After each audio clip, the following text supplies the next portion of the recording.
জোরে হাততালি সবাই মিলে হোক একটু। আর ফুলকির একটা ডায়লগ হবে না, এটা কি হতে পারে? হতে পারে কি? উত্তর পেয়ে গেছো। আচ্ছা আমি সবার প্রথমে যেটা আমরা সব সময় বলি, বিপদে পড়লেই বলি, সবাইকে কিন্তু আমার সাথে বলতে হবে, সেটা বলবে তো?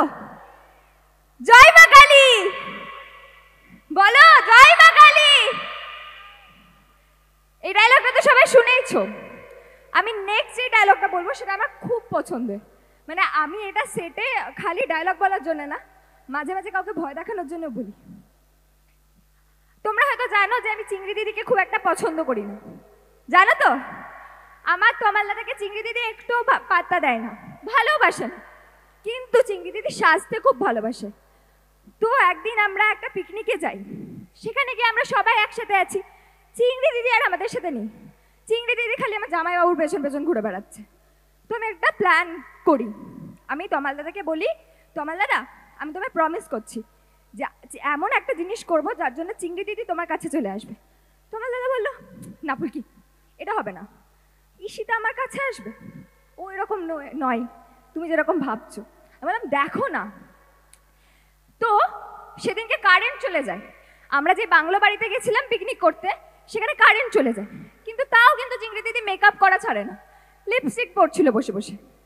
আমি কি করি, আমি ধানু দিদি আর পিয়াল দাদাকে নিয়ে গিয়ে আমি পেতনি সেজেছিলাম। ওরা দুজন ধোয়া দিচ্ছিল বাইরে থেকে, আমি সাদা শাড়ি পরে, মুখের সামনে সাদা রঙের একটা চুল পরে, পেতনির গলায় করে বলি, ঠোঁটে রং লাগাচ্ছিস, কার জন্য লাগাচ্ছিস? যা যা বলছি এক্ষুনি, নাহলে কিন্তু তোর ঘাটটা মটকে দেবো বলে দিচ্ছি। জোরে হাততালি সবাই মিলে হোক একটু। শুনেছো তো এটা সবাই? ভালো লাগলো? কেমন লাগলো আপনাদের? কতটা ভালো?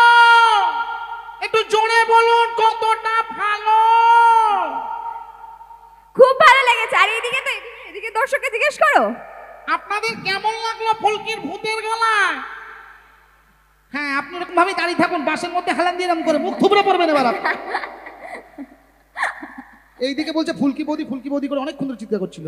আমি ফুলকি বৌদি হয়ে গেলাম। এই দিক থেকে ছবি তুলবে বোধহয়। ভালো লাগলো পেতনির গলা? শুনেছো তো যারা যারা সিরিয়াল দেখছো? না, ওনাদের অত ভালো লাগেনি। বইয়ের গলা সারাদিন শোনে, পেতনির মতোই শোনায়। এ বাবা,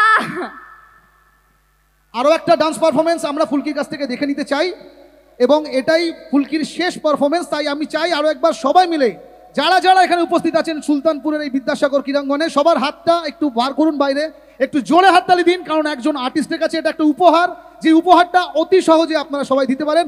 আরো জোরেই হাততালিটা চাই আপনাদের প্রত্যেকে, সবার তরফ থেকে ফুলকির জন্য। Thank you so much.